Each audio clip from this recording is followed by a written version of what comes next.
اللہ علیہ وآلہ وسلم کی ذات والا صفات پر ہدیہ درود و سلام پیش کرنے کے بعد عزیز ساتھیوں، آج میں یہاں پہ بیٹھا ہوا تو عجیب ایک بہت مسرور ہو رہا تھا۔ سبحان اللہ سبحان اللہ۔ اس محفل کی بہت عجیب سے اس کا کنیکشن ہے۔ سبحان اللہ۔ کہ نام فضل میرا، سبحان اللہ۔ فضل حیدر، فضل عباس، مجھے نہیں پتا تھا کہ یہ نام ہے، یہ گھر کا نام رکھا ہوا ہے۔ اور محفل فضل کبیر کی۔ تو یہ بچے جو ہیں ان کی صلاحیتوں کو میں حقیقت دیکھتا ہوں نا، میری سوچ بہت لمبی جاتی ہے کہ یہ بچے صرف محدود نہیں ہونے چاہیے، ربیع الاول کے مہینے میں یہ کام کریں اور اس کے بعد پورا سال یہ آوازیں خاموش ہو جائیں۔ اللہ کرے کہ کوئی ایسا سلسلہ چل نکلے کہ یہ آوازیں بہت زیادہ بلند ہوں۔ میں بڑا ایک منفرد سا آج عنوان لیا ہے میں نے، دعا ہے کہ نبی رحمت صلی اللہ علیہ وسلم کے نظر کرم سے میں اس پہ آپ کے ساتھ کچھ بات کر سکوں۔ اچھا بیٹا یہ دیکھیں، اب میں آپ کو سمجھا سکا تو میں سب کو سمجھا لوں گا، تو میرا فوکس آپ ہوں گے۔ میں نے قرآن مجید کی آیت مقدسہ پڑھی ہے، اللہ تبارک و تعالیٰ نے ارشاد فرمایا، اے ایمان والو ایمان لاؤ، آمنو آمینو، اے ایمان والو ایمان لاؤ۔ تو سوال یہ پیدا ہوتا ہے کہ قرآن مجید کے اندر خطاب مختلف طریقوں سے ہے۔ کہیں پر لوگوں سے کہا گیا ایمان لاؤ، کہیں سے کفار سے خطاب کیا گیا کہ ایمان لاؤ، اور اس مقام پہ ایمان والوں سے خطاب کیا گیا کہ ایمان لاؤ۔ اب سوال یہ پیدا ہوتا ہے کہ کیا بندہ جب لا الہ الا اللہ محمد رسول اللہ کا اقرار کر لیتا ہے تو کیا مزید اب بھی اس کو ضرورت ہوتی ہے کہ وہ ایمان لے آئے؟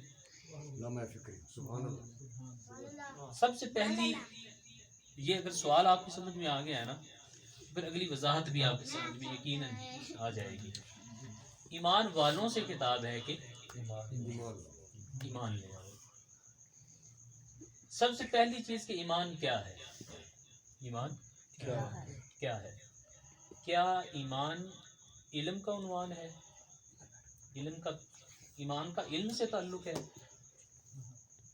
اگر ایمان کا تعلق علم کے ساتھ ہے تو سورہ البقرہ کے آغاز میں فرما دیا الذین یؤمنون بالغیب، وہ لوگ جو اس پر ایمان لاتے ہیں جو بن دیکھی چیزیں ہیں۔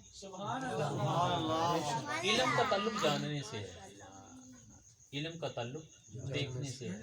یہ 5 حواس ہیں ہمارے، جس کو ہم قوت باصرہ کہتے ہیں، شامہ کہتے ہیں، لامسہ کہتے ہیں، ذائقہ کہتے ہیں، قوت سامعہ کہتے ہیں۔ یہ 5 قوتیں ہیں جس سے ہم علم حاصل کرتے ہیں۔ اگر ٹھنڈا ہے تو چھو کے، خوشبو ہے تو سونگھ کے، خوش ذائقہ ہے تو چکھ کے، اگر یہ کوئی چیز ہے تو ہم اس کو دیکھ کے یا سن کے علم حاصل کرتے ہیں۔ تو قرآن نے یہ کہا ہے کہ مومن وہ ہوتا ہے کہ ان پہ بھی ایمان رکھتا ہے جو نظر نہیں آتا۔ اس کا مطلب یہ ہے کہ ایمان علم کا عنوان نہیں ہے۔ سبحان اللہ۔ تو علم سے آگے پھر عمل آتا ہے۔ تو کیا ایمان عمل سے آتا ہے؟ اگر ایمان محض عمل سے آتا تو منافق سب سے بدتر نہ ہوتے۔ نمازیں تو وہ پڑھتے تھے، رسول اللہ صلی اللہ علیہ وسلم کے پیچھے پڑھتے تھے، حضور اکرم صلی اللہ علیہ وسلم کے ساتھ نمازیں بھی پڑھتے تھے، تلواریں لے کر میدان جہاد میں بھی چلے جاتے تھے۔ لیکن اللہ تبارک و تعالیٰ نے ان کے لیے فرمایا کہ ان المنافقین فی الدرک الاسفل من النار، یہ جہنم کے سب سے آخری گڑھے میں جائیں گے۔ بیٹا دیکھیں یہ کیا کر رہے ہیں آپ، یہ چھوٹا کیا کر رہے ہیں آپ؟ میں یار آپ سے بات کر رہا ہوں، شریف آدمی آپ نہیں بیٹھا نہیں، یہ بچے ایسا کریں گے، ان کو ہم اگر ایسا نہیں ہے بس آپ تھوڑا سا یہ اب نہیں کریں گے۔ بیٹا میری طرف دیکھیں آپ، نہیں غصہ نہ کریں، جب میں نہیں کر رہا ہوں تو آپ بھی نہ کریں، میری طرف دیکھیں آپ، اچھے بچے ہیں۔ اچھا چلیں، اگر ایمان عمل کا عنوان ہوتا تو شیطان کا عمل بہت زیادہ تھا. واہ بے شک. ایک آسمان پہ اس کا نام عابد تھا، دوسرے پہ زاہد تھا، پھر آگے چل کے وہ اپنے علم اور اپنے عمل کی بنیاد پر معلم الملائکہ بن گیا تھا. اور اس نے اتنی عبادت کی تھی کہ اگر اس کے سارے سجدوں کو زمین پہ پھیلایا جائے تو 4 انگلی کے برابر بھی جگہ باقی نہ بچے. اتنے لمبے سجدے ابلیس کے پاس تھے. تو اس کا مطلب یہ ہے کہ ایمان محض علم عمل کا عنوان نہیں ہے. محض عمل سے ایمان نہیں آتا. علم عمل جب یہ ملے تو اس سے معرفت پیدا ہوتی ہے. معرفت کبھی بھی علم کے بغیر نہیں آتی. معرفت کبھی بھی عمل کے بغیر نہیں آتی. مگر ہم قرآن سے پوچھتے ہیں تو قرآن یہ کہتا ہے کہ معرفت بھی ایمان کا موضوع نہیں ہے. نبی رحمت صلی اللہ علیہ وسلم جب آپ ہجرت کر کے مدینہ تشریف لے گئے تو رسول اکرم صلی اللہ علیہ وسلم کو دیکھنے کے لیے لوگ دور دور سے آنے لگے. اور ان لوگوں نے شام اور ان ترقی یافتہ ممالک سے مدینہ ہجرت اس لیے کی تھی کہ یہ جانتے تھے کہ اس سرزمین پہ اللہ کے نبی ہجرت کریں گے. سب جانتے تھے. میں کثیر روایات آپ نے سنی بھی ہوں گی، میں سنا بھی سکتا ہوں، ہیں کہ یہاں پہ یہ یہودی جو بستے تھے نا، یہ جانتے تھے کہ اس سرزمین پہ ایک اللہ تبارک و تعالیٰ کے آخری پیغمبر آئیں گے اور وہ اس سرزمین کو رونق بخشیں گے. اس وقت یہ مدینہ کی سرزمین جو تھی اس کو یثرب کہتے تھے. یہ بیماریوں کا گھر تھا. صحابہ اکرام علیہم رضوان فرماتے ہیں جب نبی رحمت صلی اللہ علیہ وسلم کے ساتھ ہم ہجرت کر کے مدینہ گئے، ہم نے دیکھا کہ ایک سیاہ رنگ کی خاتون ہے جس کے بال بکھرے ہوئے اور چیختی چلاتی وہ یثرب سے نکل گئی. نبی رحمت صلی اللہ علیہ وسلم سے صحابہ اکرام نے عرض کی یا رسول اللہ صلی اللہ علیہ وسلم یہ خاتون کیا تھی؟ حضور اکرم صلی اللہ علیہ وسلم نے ارشاد فرمایا کہ یہ وہ بیماری تھی جس نے یثرب میں چنگل گاڑ رکھے تھے. ہماری آمد سے اللہ تعالیٰ نے اس کو جوفہ سے آگے منتقل کر دیا. اب مدینہ کی مٹی میں بھی شفا ہو گئی ہے. اب یہ سرزمین جو بیماریوں کا گڑھ تھی اور مصر اور شام کے وہ علاقے جو اس وقت اپنی ترقی کے اعتبار سے عروج پر تھے، ان لوگوں نے ان علاقوں کو چھوڑا اور مدینہ کی سرزمین پہ بسیرا اس لیے کر لیا کہ اللہ تبارک و تعالیٰ کے رسول آئیں گے. آپ کی انتظار میں یہ بیٹھے ہوئے تھے. تو نبی رحمت صلی اللہ علیہ وسلم نے جب ہجرت کی مدینے کی طرف تو رسول اکرم صلی اللہ علیہ وسلم کی زوجہ حضرت میمونہ بنت حی یہ فرماتی ہیں کہ میں گھر میں سب سے چھوٹی تھی. حی بن اخطب کی بیٹی تھی جو خیبر کا جو تھا اس کو ان کا سردار تھا، جو خیبر کے یہودیوں کا سردار تھا. یہ کہتا ہے کہ میرا چچا اور میرا والد مجھ سے سب سے زیادہ پیار کرتے تھے. جب گھر آتے میں ان سے لپٹ جاتی، وہ مجھے اٹھا لیتے، مجھے بڑا پیار کرتے. میرا چچا بھی مجھ سے بڑا پیار کرتا. ایک دن الس صبح میرے چاچا اور میرا والد دونوں اٹھے، آپس میں بات کرنے لگے. کہنے لگے کہ سنا ہے کہ قباء پہ ایک نبی نے ہجرت کی ہے، ہم چلتے ہیں ان کو دیکھ کر آتے ہیں کہ کیا یہ وہی ہیں یا کوئی. اور حضور اکرم صلی اللہ علیہ وسلم کی شخصیت ایسی شخصیت تھی جو دیکھ لیتا تھا اس کا دل گواہی دیتا تھا یہ اللہ کا رسول. اگر حضور نہ بھی کہیں تو ایک شخص تھا، دیہاتی تھا، بدو، اس کو پتا چلا کہ مکہ میں ایک نبی نے اعلان نبوت کیا ہے. اس کے دل میں وہ بڑی تڑپ پیدا ہوئی. اس نے کہا کہ یار چلو ان سے مل کے آتے ہیں. یہ آیا، حرم میں انٹر ہوا تو نبی رحمت صلی اللہ علیہ وسلم اپنے صحابہ کے ساتھ کعبہ کا طواف کر رہے تھے اور نبی رحمت صلی اللہ علیہ وسلم آپ تلبیہ پڑھ رہے تھے، اللہ اکبر اللہ اکبر لا الہ الا اللہ واللہ اکبر للہ الحمد، آپ پڑھ رہے تھے. اچھا یہ دیہاتی تھا، اس کو تلبیہ نہیں آتی.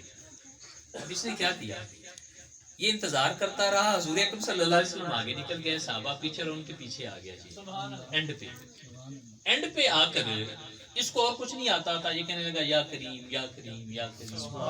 وہ تلبیہ پڑھتے، یہ پڑھتا یا کریم یا کریم یا کریم.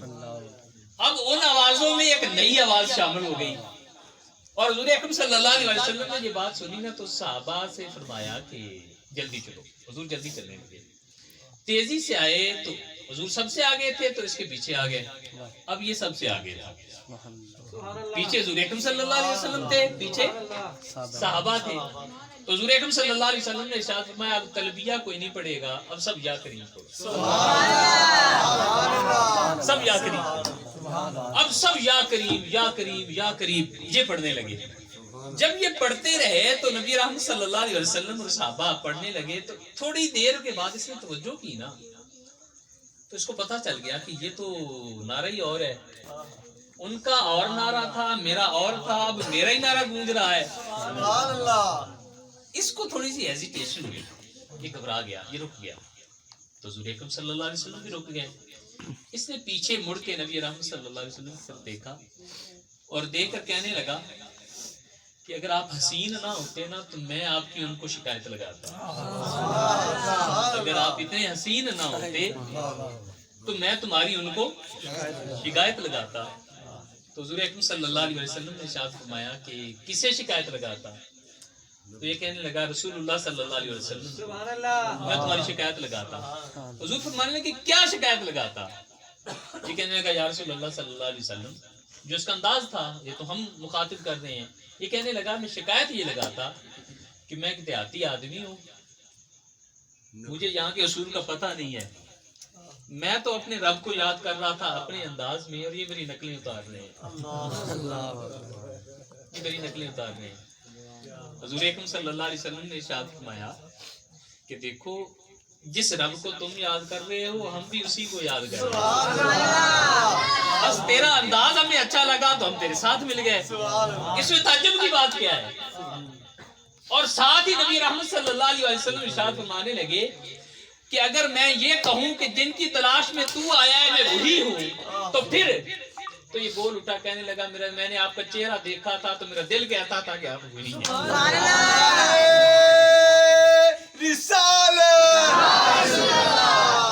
تو نبی رحمت صلی اللہ علیہ وسلم نے ہجرت کی مدینہ کی طرف، مقام قباء پہ تھے. تو حضرت حضور اکرم صلی اللہ علیہ وسلم کی زوجہ میمونہ حضرت صفیہ تھی، صفیہ بنت حی آپ تھی. آپ فرماتی ہیں کہ میرے چچا اور میرے والد صبح صبح اٹھے اور کہنے لگے کہ چلتے ہیں، قباء میں سنا ہے کہ نبی نے ہجرت کی ہے، انہیں دیکھ کے آتے ہیں کہ یہ وہی ہے یا کوئی اور ہے.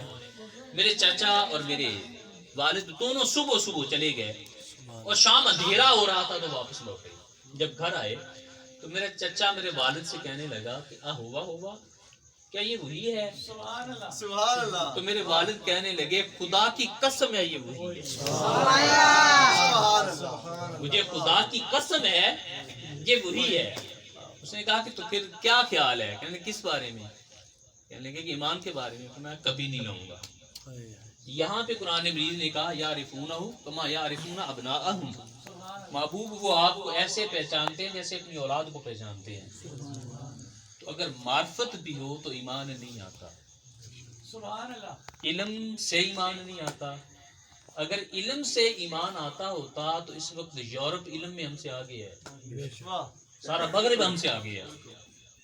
وہ اپنے علم سے چاند پہ جا پہنچے ہیں. اگر علم سے ایمان آتا تو ان کے پاس ایمان کی دولت ہوتی.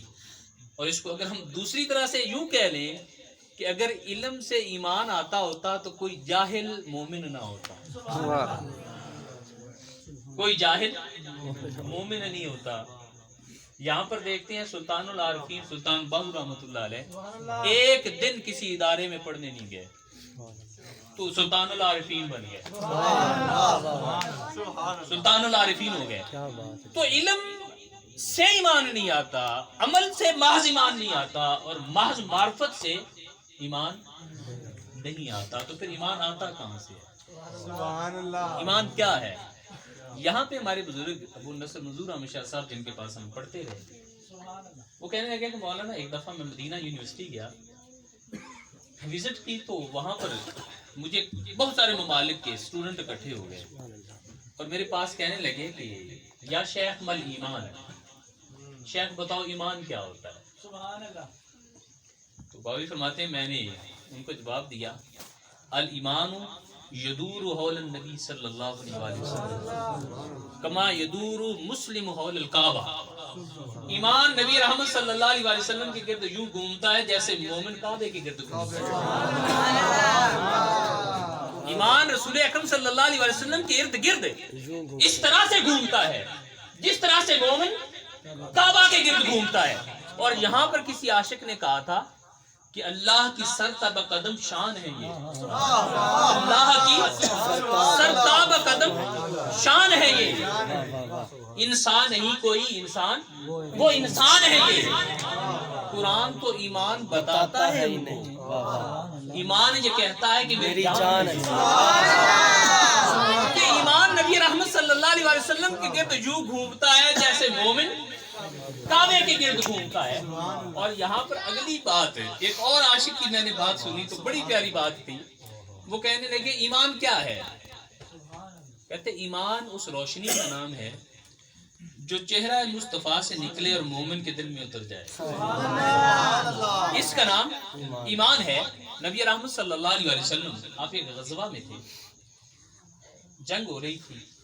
ایک کافر تھا، وہ اپنی سواری پہ سوار تھا، لڑتا لڑتا لڑتا حضور اکرم صلی اللہ علیہ وسلم کے سامنے آ گیا. جب اس کی نظر چہرہ مصطفیٰ پہ پڑی نا تو اس کے اندر کچھ ہوا. اس کے اندر کچھ ہوا. جیسے ہی چہرہ مصطفیٰ پہ نظر پڑی تو اندر جو تھا وہ کچھ تبدیلی آئی. اس نے جب نبی رحمت صلی اللہ علیہ وسلم کے چہرہ انور کو دیکھا تو قریب آ گیا. کہنے لگا محمد صلی اللہ علیہ وسلم اگر میں تم پر ایمان لاؤں تو مجھے کیا دو گے؟ میں تم پر ایمان لاؤں تو مجھے کیا دو گے؟ تو حضور اکرم صلی اللہ علیہ وسلم نے یہ نہیں فرمایا تھا کہ میں کیا دے سکتا ہوں، دینے والی تو خدا کی ذات ہے. اگر اختیارات باپ کے پاس نہ ہو نا، گھر میں اختیارات ماں کے پاس ہو تو سکہ بھی ماں کا ہی چلتا ہے. سب کو جو کچھ ملتا ہے وہ ماں سے ہی ملتا ہے. اگر باپ کے پاس اختیارات نہ ہو تو باپ کی ویلیو نہیں ہوتی گھر میں جو ہونی چاہیے. ہمیشہ اختیارات سے انسان کی ویلیو ہوتی ہے. منصب تو دے دیں ہم صدارت کا اور بندہ پورا وہ وقت ممنون بن کے بازار جائے تو وہ تماشا بن جاتا ہے.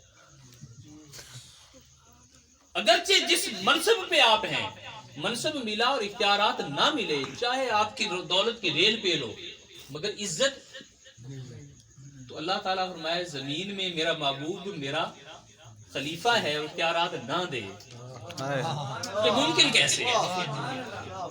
اب نبی رحمت صلی اللہ علیہ وآلہ وسلم آپ کی محبت کا نام ایمان ہے. اب یہ شخص لڑتا لڑتا نبی رحمت صلی اللہ علیہ وسلم کے سامنے آیا، کہنے لگا یا رسول اللہ صلی اللہ علیہ وسلم اگر میں آپ پر ایمان لاؤں تو مجھے کیا دو گے؟ تو حضور اکرم صلی اللہ علیہ وسلم نے ارشاد فرمایا تم ایمان لاؤ میں تمہیں جنت کی ضمانت دیتا ہوں. ایمان لاؤ میں تمہیں جنت کی ضمانت دیتا ہوں. اس شخص نے سواری پہ بیٹھے بیٹھے نبی رحمت صلی اللہ علیہ وسلم نے اس کو کلمہ پڑھایا. اس نے پڑھا لا الہ الا اللہ محمد رسول اللہ. جب کلمہ طیبہ پڑھا نا تو یاد رکھیں یہ ایسی بشاشت ہوتی ہے، اس سے انسان کو شرح قلب ملتا ہے. کہ اس کے بارے میں ابو سفیان سے ہرقل نے پوچھا تھا کہ بچاؤ اس نبی پہ جو ایمان لاتا ہے وہ انحراف بھی کر جاتا ہے. ایمان لانے کے بعد کبھی ایسا ہوا ہو کہ وہ ایمان لانے کے بعد پھر کفر کی طرف چلا گیا ہو؟ ابو سفیان کہنے لگا ہم مار مار کے کھال اتار دیتے ہیں مگر کوئی بھی انحراف نہیں کرتا. تو ہرقل نے کہا تھا کہ یہ بشاشت القلوب ہوتی ہے، جب یہ مل جاتی ہے پھر تکلیفیں لذت بن جاتی ہیں، پھر تڑپنا لذت بن جاتی ہے. اور حضرت بلال رضی اللہ تعالی عنہ رسول اکرم صلی اللہ علیہ وسلم سے کتنا پیار کرتے تھے. ہم سمجھتے ہیں نا حضور اکرم صلی اللہ علیہ وسلم نے فرمایا کہ کوئی بھی بندہ حضرت بلال رضی اللہ تعالی عنہ کی اذان پہ افطاری ختم نہ کیا کرے، ابن مکتوم کی اذان پہ ختم کیا کرو، وہ تہجد کی اذان پڑھتے ہیں. اچھا حضرت بلال کیوں اتنی جلدی مسجد نبوی میں آتے تھے؟ کبھی سوچا ہے؟ ان کو رات کو حضور کی محبت گھر سونے نہیں دیتی. سبحان اللہ. آج بھی حاجی جاتے ہیں، حاجی صاحب میرے سامنے بیٹھے ہوئے ہیں. مدینہ شریف میں حضرت بلال کی جو مسجد ہے وہ کافی دور ہے مسجد نبوی سے. وہ آپ کا گھر تھا حضرت بلال رضی اللہ تعالیٰ عنہ کا. رات جاتے تھے، ساری رات حضور کا سوچتے رہتے. نیند نہ آتی تو صبح کو اٹھ کے مسجد نبوی میں اذان پڑھنے آ جاتے. اور مقصد کیا ہوتا؟ حضور آئیں گے تو ان کا دیدار ہو جائے گا. سبحان اللہ. جس کو علامہ اقبال رحمۃ اللہ علیہ فرماتے ہیں اذان ازل سے تیرے عشق کا ترانہ بنی، نماز اس کے نظارے کا ایک بہانہ بنی. نماز تھی خدا کی، یہ حقیقت ہے، مگر پڑھنے نماز آتے تھے، دیکھتے مصطفیٰ کو تھے. نماز اس کے نظارے کا ایک بہانہ بنی. ادائے دید سراپا نیاز کی تیری، کسی کو دیکھتے رہنا نماز کی تیری. اب رسول اکرم صلی اللہ علیہ وسلم کے ساتھ محبت کا یہ عالم. وہ شخص کہنے لگا یا رسول اللہ صلی اللہ علیہ وسلم اگر میں آپ پر ایمان لاتا ہوں تو مجھے کیا دیں گے؟ تو نبی رحمت صلی اللہ علیہ وسلم نے ارشاد فرمایا تم ایمان لے آؤ، میں تمہیں جنت کی ضمانت دیتا ہوں. جب نبی رحمت صلی اللہ علیہ وسلم نے یہ فرمایا تو اس بندے نے کہا یا رسول اللہ پھر مجھے بتائیں میں کیا کروں؟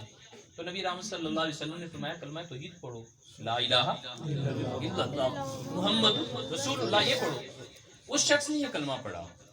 جب کلمہ پڑھا نا تو دل میں جذبہ پیدا ہوا کہ ہو نہ ہو تو حضور کی دست بوسی کروں، مصافحہ کروں، حضور سے ملوں. تو راوی کہتا ہے یہ شخص اپنی سواری سے اترنے لگا، سر کے بل گرا، اس کی شہادت ہو گئی. وہیں پہ ایک لمحہ پہلے مرتا تو مر گیا تھا، اب گرا ہے تو شہادت ہو گئی. اب اس کی شہادت ہوئی تو کیا حضرت غوث اعظم بھی اس کی شان کو پہنچ سکتے ہیں؟ نہیں، کبھی نہیں. یہ رسول اللہ کا صحابی بن گیا. جب نبی رحمت صلی اللہ علیہ وسلم کا صحابی بنا تو مقام کیا ملا؟ اب صاحب ایمان ہو گیا. سبحان اللہ. اب اس کا عمل کتنا تھا؟ کچھ بھی نہیں. اس کے پاس علم کتنا تھا دین کا؟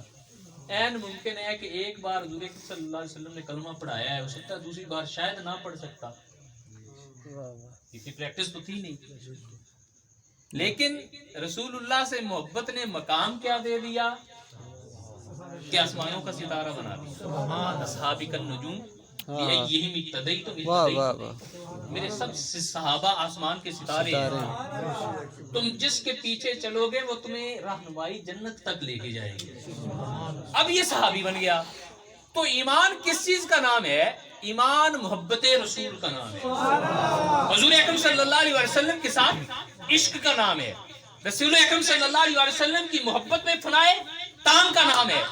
جب یہ محبت نصیب ہوتی ہے تو یاد رکھیے پھر انسان کو ایمان اس مقام تک لے جاتا ہے کہ شاید انسان اپنی فکر اور اپنے عمل سے کبھی اس مقام تک نہیں پہنچ سکتا. حضور اکرم صلی اللہ علیہ وسلم کے ساتھ صحابہ کی محبت کی آج سب ہم بیٹھے ہوئے ہیں، رسول اللہ صلی اللہ علیہ وسلم کی محبت میں بیٹھے ہیں. اس محبت کا بدل کیا ہے؟ عجیب عجیب چیزیں دیکھنے کو ملتی ہیں. رسول اللہ صلی اللہ علیہ وسلم سے صحابہ کتنا پیار کرتے تھے. الشفاء میں قاضی عیاض رحمۃ اللہ علیہ آپ ایک روایت لکھتے ہیں حضور اکرم صلی اللہ علیہ وسلم کے ایک صحابی تھے. حضور اکرم صلی اللہ علیہ وسلم کے پاس آتے، بیٹھے رہتے آپ کی محفل میں، کافی دیر بیٹھتے، پھر اٹھ کے چلے جاتے، باہر گھومتے بازار میں، لیکن کچھ دیر گھومنے کے بعد پھر آ جاتے، پھر آ کے رسول اکرم صلی اللہ علیہ وسلم کے پاس بیٹھے رہتے، پھر چلے جاتے. اب جب بار بار اس بندے کی اس تشویش کو نبی رحمت صلی اللہ علیہ وسلم نے دیکھا تو فرمانے لگے میرے صحابی کیا وجہ ہے؟ تو بار بار آتا ہے، بار بار جاتا ہے، آتا ہے دیکھتا رہتا ہے پھر چلا جاتا ہے، وجہ کیا ہے؟ اس نے کہا یا رسول اللہ صلی اللہ علیہ وسلم میں یہاں پر آ کے فائدہ حاصل کرتا ہوں، پھر میں سوچتا ہوں تو باہر چلا جاتا ہوں، پھر آ جاتا ہوں. حضور اکرم صلی اللہ علیہ وسلم نے ارشاد فرمایا کہ اچھا تو یہاں پہ بیٹھ کے کیا فائدہ کیا حاصل کرتا ہے؟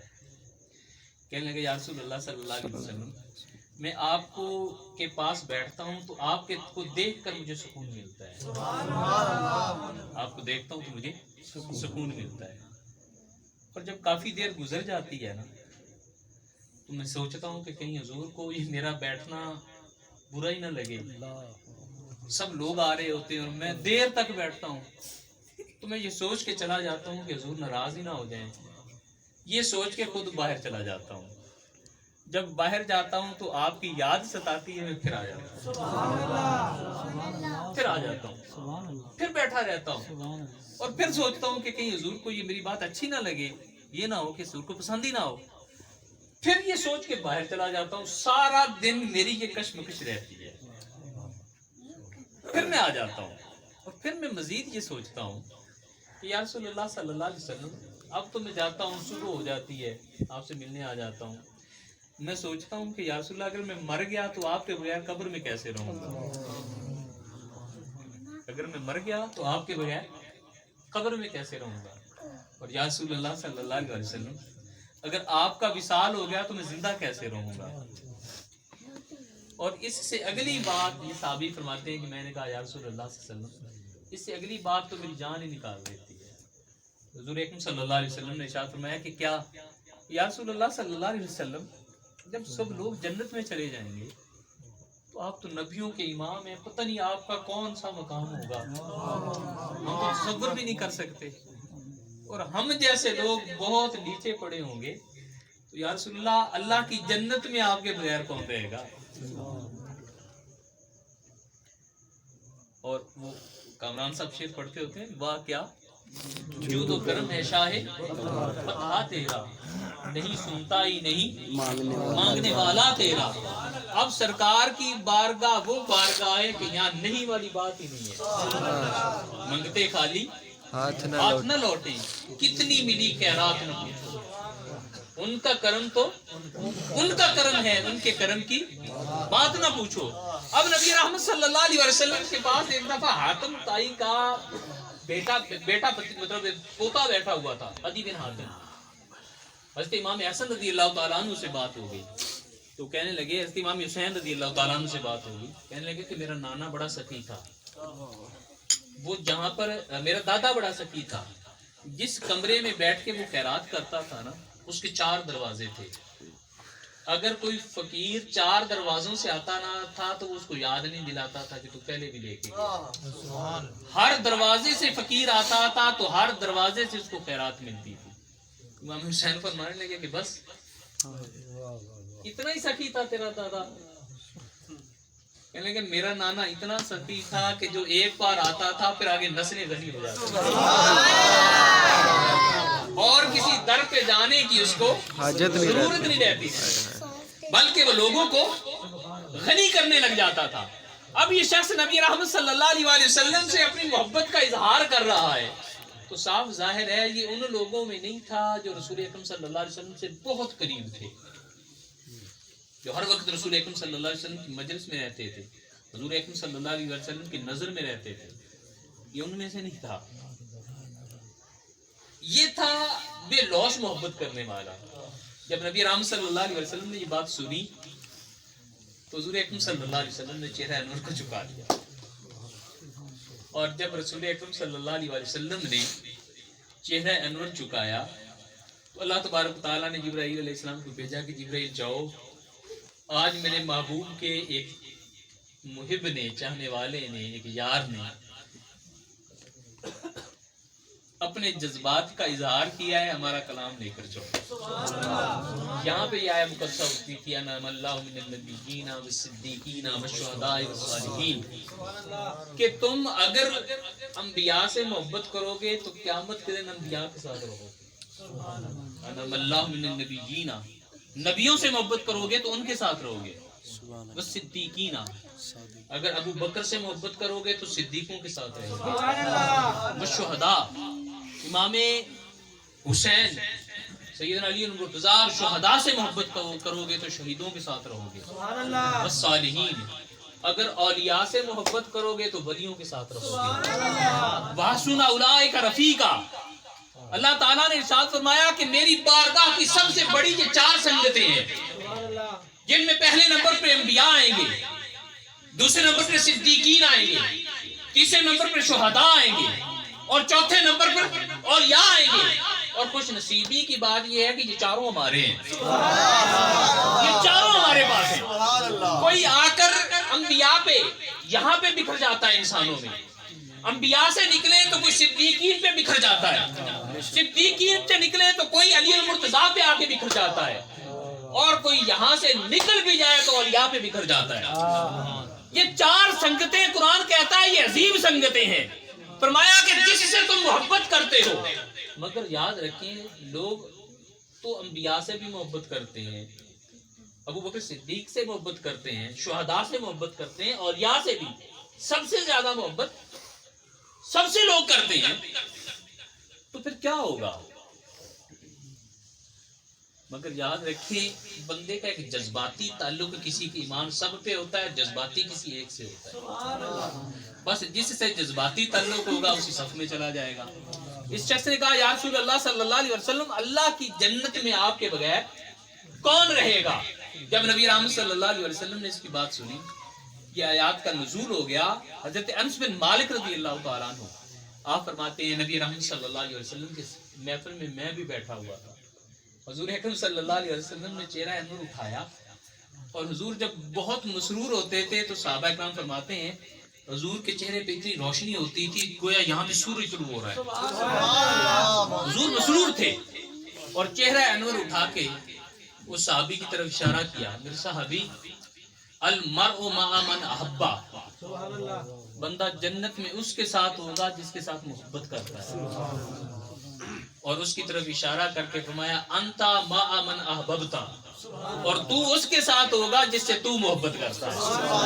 حضرت انس بن مالک رضی اللہ تعالیٰ عنہ فرماتے ہیں خدا کی عزت کی قسم ہے جب سے مسلمان ہوا تھا اتنا مزہ نہیں آیا تھا، جب یہ پتا چلا نا کہ جنت میں بھی حضور کی رفاقت ملے گی تو مسلمان ہونے کا مزہ آ گیا۔ اب ایمان کس چیز کا نام ہے؟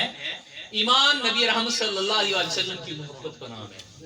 اگر رسول اکرم صلی اللہ علیہ وسلم سے محبت نہ ہو تو کوئی بھی عمل انسان کو فائدہ نہیں دیتا، اور اتباع جو ہوتی ہے وہ دیکھا جاتا ہے، اس میں مشقت نہیں، اس میں محبت ہوتی ہے، اور کوئی بھی عمل جو مشقت سمجھ کے کیا جائے بدلے میں جنت ملتی ہے، جائے گا نہیں جاتا، وہ اطاعت سمجھ کے مشقت اٹھائے بندہ بدلے میں جنت ملتی ہے، اور اتباع سمجھ کے محبت سے کی جائے تو جنت کا مالک ملتا ہے، جنت کا مالک ملتا ہے۔ نبی رحمت صلی اللہ علیہ وسلم آپ نے ہجرت کی مدینہ کی، مکہ سے مدینہ کی طرف، جب مدینہ میں گئے تو ابھی تک کعبہ تبدیل نہیں ہوا تھا، حضور اکرم صلی اللہ علیہ وسلم بیت المقدس کی طرف چہرہ کر کے نماز پڑھتے تھے۔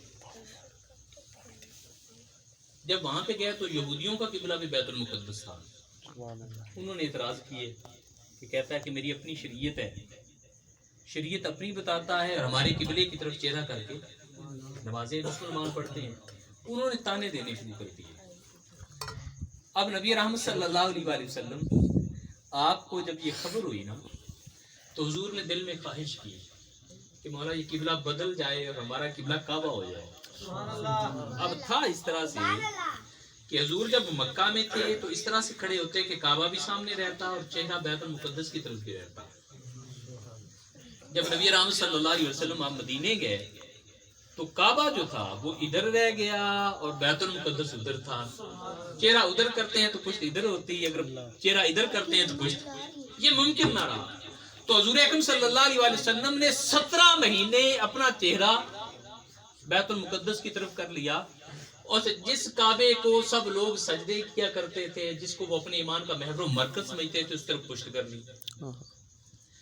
تو کسی صحابی کا سوال نہیں آتا یا رسول اللہ ہمارا تو کعبہ ادھر رہ گیا اور چہرے ادھر ہو گئے، یہ کامل اتباع تھی، کسی نے سوال نہ کیا۔ حضور اکرم صلی اللہ علیہ وسلم نماز پڑھ رہے تھے، یہودیوں کے تانے تھے یا جو بھی سبب تھا، حضور اکرم صلی اللہ علیہ وسلم نے اپنا چہرہ بار بار آسمانوں کی طرف اٹھایا، بار بار۔ حضور اکرم صلی اللہ علیہ وسلم نے دل میں خیال کیا، زبان پہ نہیں لے کے آئے، دل میں خیال کیا تو اللہ تعالیٰ نے ارشاد فرمایا قد نرى تقلب وجهك في السماء، یہ جو آپ آسمانوں کی طرف بار بار چہرہ کر کے آپ اپنی نظر کو اٹھاتے ہیں نا، ہم دیکھ رہے ہیں. قد نرا تقلب وجهك في السماء. آپ یہ جو چہرہ انور اٹھاتے ہیں ہم دیکھ رہے ہیں. آگے لفظوں پہ غور کرنا ہے آپ نے. فلا فلا نولی جنہ کا قبلتن ترضاها. محبوب ہمیں قبلوں سے کیا ہے، جدھر جی چاہتا ہے چہرہ کر لو، ہم وہی قبلہ بنا دیں. سبحان اللہ. کیا بات. مجھے یہ بتائیں، جس ذات کو اتنا اختیار دیا گیا ہے کہ محبوب آپ کعبے کی بات کرتے ہیں، جدھر جی چاہتا ہے چہرہ کر دو، ہم کوئی کعبہ بنا دیں گے. یہ پہلے فرمایا ہے، پہلے فرمایا فالا نول ینہ کا. اور جو بچے یہاں پہ بیٹھے ہوئے ہیں عربی گرامر سے واقف ہیں، فالا نول ینہ کا لام بھی تاکید کا ہے اور نون سکیلا بھی تاکید کا ہے. یہ بچے جو جانتے ہیں نا، ڈبل تاکید ہے اس میں. فالا نول ینہ کا، محبوب ہم ضرور بدل دیں گے. قبلتن ترضاها، جو آپ چاہیں گے وہی بنا دیں گے. ہمیں ان قبلوں سے کیا، ہمیں ان کعبوں سے کیا. محبوب جو چاہو اپنا ادھر چہرہ کر لو، ہم کعبہ تبدیل کر دیں گے. فولی وجهك شطر المسجد الحرام. اور محبوب آپ چاہتے ہیں کہ مسجد حرام کعبہ بنے، چہرہ ادھر کر لو، ہم یہی کعبہ بنا دیں. اب نبی رحمت صلی اللہ علیہ وسلم نے 2 رکعتیں پڑھائی تھی بیت المقدس کی طرف چہرہ کر کے. اور آپ اندازہ کریں، ہمارا قبلہ اس طرف ہے، امام سب سے آگے ہوتا ہے. تو جب قبلہ تبدیل ہوا تو امام آگے کیسے جائے گا؟ پوری ڈائریکشن بدلے گی، صفوں سے گزرنا پڑے گا اور اپنا چہرہ اس طرف اس طرح سے کرنا پڑے گا. این نماز میں نبی رحمت صلی اللہ علیہ وسلم نے چہرہ انور پھیر لیا اور نکل کر سب سے آگے آ گئے. اب یہاں پر یہ سوچ بھی آ سکتی تھی، اور سوچا کچھ لوگوں نے، صحابہ نے، کہ یار نماز پڑھ لیں، حضور سے پوچھ لیں گے یا رسول اللہ یہ کعبہ بدل گیا ہے یا کیا ہوا ہے. یہ فکر بھی تھی. اور دوسری یہ فکر بھی تھی کہ ہمیں کعبوں سے کیا، ہم تو حضور کو جانتے ہیں. ہم تو جانتے ہیں صرف حضور کو. ایک صحابی سے کسی نے پوچھا، آپ نماز میں 4 رکعتیں پڑھتے ہیں، زور کی یا عصر کی نماز کی رکھتے ہیں، تو قرآن میں ہے نہیں، تو تمہیں کیسے پتا چلا ہے کہ فجر کی 2 ہیں، زور کی 4 ہیں، عصر کی 4 ہیں، مغرب کی 3 اور عشاء کی 4 ہیں؟ کیسے پتا چلا ہے؟ تو کہنے لگے ان اللہ بعث الینا محمد ولا نعلم شیئا. اللہ نے ہم میں اپنا رسول بھیج دیا، ہم ان کو جانتے ہیں اور کچھ نہیں جانتے. ہم صرف حضور کو جانتے ہیں. ان اللہ بعث الینا محمد، اللہ نے ہمارے اندر اپنا رسول بھیج دیا. ولا نعلم شیئا، ہم صرف حضور کو جانتے ہیں اور کچھ نہیں جانتے. نفعلہ کما رأیناہ یفعل، اب حضور کو دیکھتے ہیں، حضور جو کرتے ہیں ہمارا وہی سارا ایمان ہے، ہمارا وہی سارا عمل ہے. اب نبی رحمت صلی اللہ علیہ وسلم عین نماز میں چہرہ بیت اللہ کی طرف کر دیا.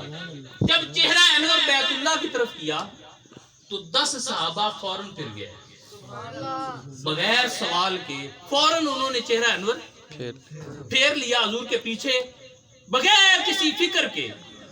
یہ اتباع تھی تو اللہ نے ان 10 کو عشرہ مبشرہ بنا دیا، ان کو جنت کی دنیا میں خوشخبری دے دی. اب یہ اتباع نبی رحمت صلی اللہ علیہ وسلم کی یہ ایسی چیز ہے کہ اس کے بدلے میں خدا اور مصطفیٰ کی قل ان کنتم تحبون اللہ، اگر تم اللہ کی محبت چاہتے ہو فاتبعونی، تو رسول اللہ کی اتباع کر لو، یحببکم اللہ، اللہ تم سے پیار کرے گا. اب نبی رحمت صلی اللہ علیہ وسلم آپ نے جب چہرہ انور ادھر پھیر لیا تو اللہ تبارک و تعالیٰ نے آپ کی اتباع کرنے والوں کو جنت کی بشارت عطا فرما دی. اور ایک صرف روایت کر کے گفتگو، اس کو آپ جتنا مرضی کرتے جائیں، حضور کی محبت کی باتیں، دل میں محبت ہو، جو کامران صاحب کہہ رہے تھے، نہ سنانے والے تھکتے ہیں نہ سننے والے تھکتے ہیں. اور اسی کو حضور اکرم صلی اللہ علیہ وسلم نے ارشاد فرمایا تھا کہ میرے دوست وہ ہوں گے مجھے دیکھا بھی نہیں ہوگا پھر بھی مجھ سے پیار کریں گے، صرف کتابوں میں پڑھیں گے کہ اتنی وسیع شخصیت تھی. شاہ عبدالرحمن محدث دہلوی رحمۃ اللہ علیہ، آپ کا آپ نے نام سنا ہے. یہ خاندان ایسا خاندان ہے کہ حدیث کا علم بر صغیر میں ان کے ذریعے آتا ہے، اس خاندان کے ذریعے. شاہ عبدالرحمن محدث دہلوی رحمۃ اللہ علیہ آپ فرماتے ہیں کہ میں ایک دفعہ حضور کی بارگاہ میں حاضر ہوا. آپ فرماتے ہیں کہ 2-3 دن گزر گئے تو میں نے کھانا نہ کھایا. وہ زمانہ تھا لوگ مہمان نوازیاں کرتے تھے، اب تو ہوٹل بن گیا، سسٹم بدل گیا. کسی نے کھانا نہیں پوچھا. آپ فرماتے ہیں میں رسول اکرم صلی اللہ علیہ وسلم کی بارگاہ میں گیا. میں نے کہا یا رسول اللہ صلی اللہ علیہ وسلم مجھے 3 دن ہو گئے مجھے کسی نے کھانا نہیں پوچھا. آپ فرماتے ہیں جو جذبات تھے میرے میں نے اظہار کیا، واپس چلا گیا، رات سویا، نصیب جاگ اٹھا، حضور آ گئے. اب حضور اکرم صلی اللہ علیہ وسلم جب خواب میں آئے نا، ساتھ سیدنا ابو بکر صدیق رضی اللہ تعالیٰ عنہ، تو حضور مسکرا کے فرمانے لگے کہ صدیق یار ہمارے مہمان کو روٹی دو. سیدنا ابو بکر صدیق رضی اللہ تعالیٰ عنہ نے ایک روٹی دی کہ عبدالحق قدس دہلوی رحمۃ اللہ علیہ آپ کو. آپ فرماتے میں نے وہ روٹی لے لی، جب میں اٹھا تو روٹی صبح میرے پاس تھی. سبحان اللہ سبحان اللہ. میں نے اس کو چھپا لیا. اتنے میں پاکستان کے حاجی صاحب، پاکستان کے ہندوستان کے ایک حاجی صاحب تھے، وہ آئے، کہنے لگے کہ حضور آپ ہمارے مہمان ہیں چلیں. اس نے میری بڑی خدمت کی، بڑی خدمت کی. جب میں واپس آنے لگا تو میرے پاس کچھ پیسے تھے. میں اس حاجی صاحب سے بڑا خوش ہوا. میں نے ان سے کہا کہ حاجی صاحب آپ نے بڑی خدمت کی ہے، یہ میری طرف سے کچھ تحفہ قبول کر لیں.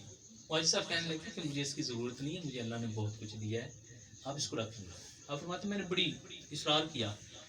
وہ کہنے لگے کہ مولانا مجھے اللہ نے بہت کچھ دیا ہے، آپ اپنے پاس پیسے رکھیں، مجھے اس کی ضرورت نہیں ہے. کہتے جب میں نے اصرار کیا نا تو حاجی صاحب کہنے لگے کہ مولانا اگر مجھے آپ دینا چاہتے تو وہ روٹی مجھے دینا چاہتے تو وہ روٹی بھی جو بارگاہ رسالت سے ملی ہے. اور شاہ عبدالحق قدس دہلوی فرماتے ہیں میرے تو طوطے ہی اڑ گئے. میں نے تو اس بات کی بھنک نہیں لگنے دی تھی کسی کو. آپ فرماتے ہیں میں ایسا خاموش ہوا، میرے پاس جواب نہیں رہا. پھر کیا ہوا؟ پھر یہ ہوا کہ میں پھر حضور کی بارگاہ میں آیا. یا رسول اللہ صلی اللہ علیہ وسلم آپ کے میزبان نے تو مجھ سے وہ چیز مانگ لی ہے جس میں میری جان ہے، اب میں کیا کروں؟ میں انکار بھی نہیں کر سکتا ہوں. آپ فرماتے ہیں کہ میں نے حضور اکرم صلی اللہ علیہ وسلم کی بارگاہ میں عرض و معروض کیا، میں گھر چلا گیا. رات سویا تو حضور پھر آ گیا. لجپال پریت نو توڑ دے نہیں، جدی باہ پڑھ دے پھر چھوڑ دے. ہم نے ابھی تک لجپالوں سے پریت لگائی نہیں ہے. بہت قباحتیں ہیں، بہت کمی ہے، بہت اصلاح کی ضرورت ہے. ہم جذباتی ہیں وقتی طور پہ، وہ ایک جاگ اٹھتی ہے اور پھر بیٹھ جاتی ہے. نہیں، یہ کردار کی تبدیلی ہے. اتباع کیا ہوتا ہے؟ جیسا حضور تھے ویسے بن جاؤ. میری مرضی ختم ہے، مجھے داڑھی اچھی نہیں لگتی، مجھے لباس اچھا نہیں لگتا، مجھے امامہ اچھا نہیں لگتا، میں اپنے آپ کو جدید طرز میں ڈھالنا چاہتا ہوں. جب رسول اللہ سے محبت ہو جائے گی نا حقیقی، پھر یہ چیزیں ختم ہو جاتی ہیں. فرماتے ہیں رسول اللہ خواب میں آ گئے، فرمایا یار صدیق ہمارے مہمان کو ایک اور روٹی. شاہ عبدالحق قدس دہلوی فرماتے ہیں میں صبح اٹھا تو وہ روٹی بھی میرے پاس تھی. میں اپنے میزبان کے پاس گیا، میں نے اس سے کہا کہ یار آپ نے روٹی کا کہا تھا، میں لے آیا ہوں. وہ مسکرا کے کہنے لگے شاہ صاحب یہ تو ملی ہمیں ہے، ہم نے تو وہ مانگی تھی جو تمہیں ملی ہے. یہاں پہ شاہ عبدالحق قدس دہلوی رحمۃ اللہ علیہ آپ لکھتے ہیں اس مقام پہ، آپ کہتے ہیں کہ اس کے بعد میرا عقیدہ بن گیا تھا کہ حضور بیک وقت کئی جگہ پہ موجود ہوتے ہیں، بیک وقت کئی جگہ پہ موجود ہوتے ہیں. باتیں حقیقت یہ ہے کہ میرے ذہن میں اتنی اس وقت اترنی شروع ہو گئی ہے ایسی محبت کی کہ میں اگر وہ سناتا جاؤں تو یہ ختم نہیں ہوں گی. لیکن صاف ظاہر ہے ہمارے معاملات ہیں، لیکن یاد رکھیں بیٹا یہ بچے ہمارے بیٹھے ہوئے ہیں، میں حقیقت میں آپ کو بتا رہا ہوں، جب میں کی آوازیں سنتا ہوں اتنی پیاری، میں کہتا ہوں کہ یہ آوازیں دین کے لیے ہوں استعمال. جب قوت ہمارے پاس ہے تو دین کے لیے ہو استعمال. اور یہ مت سوچیں کہ میرے چاہنے سے کیا ہوتا ہے. میں اس معاشرے کا حصہ ہوں، اگر میں ایک سدھرتا ہوں تو ایک خاندان سدھرے گا، ایک خاندان سدھرے گا. اس لیے بجائے اس کے کہ ہم کسی اور کو فالو کریں، کیوں نہ ہم اپنے نبی سے محبت کا رشتہ جوڑیں. اور جب رسول اکرم صلی اللہ علیہ وسلم سے محبت انسان کو ہو جاتی ہے، چلیں ایک بات صرف سنا کے، ہمارے بابا نے کتاب لکھی مدینہ الرسول، یہ صدارتی ایوارڈ یافتہ ہے سیرت کی کتاب. چھوٹی سی ہے، بہت پیاری بہت پیاری. مجھے ایک دفعہ میں ملنے گیا، مجھے کہنے لگے کہ بیٹا آپ کے پاس مدینہ الرسول ہے؟ تو مجھے شرمندگی یہ ہوئی کہ میرے پاس نہیں تھی. میں نے مولانا اس کو پڑھا کرا.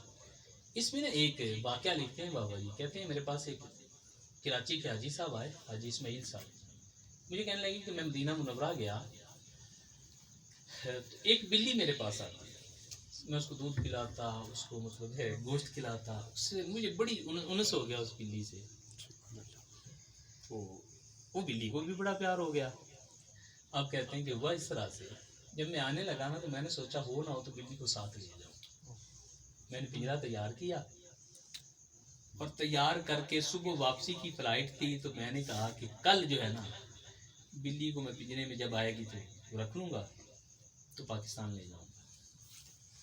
ایسا فرماتے ہیں کہ رات سویا تو کل کس نے دیکھی تھی؟ حضور رات کو آ گیا اور آگے فرمانے لگے حاجی صاحب تم پاکستان جا رہے ہو، تمہیں مبارک ہو اپنا گھر، مگر ہماری بلی کو نہ لے جانا، وہ کل سے چکر کاٹ رہی ہے کہ حضور گھر چھوٹ رہا ہے، کل سے یہ چکر کاٹ رہی ہے. تو حضور کی بارگاہ میں یہ مت سوچیں کہ میں کیا ہوں یا آپ کیا ہیں، محبت کتنی ہے. وہ تھوڑے ہوں وہ زیادہ ہوں، وہ بستر پہ پڑا ہوا بصیری ہو، وہ زمانے کو خبر نہیں ہوتی مگر خبر لینے والے آ جاتے ہیں. اللہ تعالیٰ ہم سب کامیاب ناصر ہو. ماشاء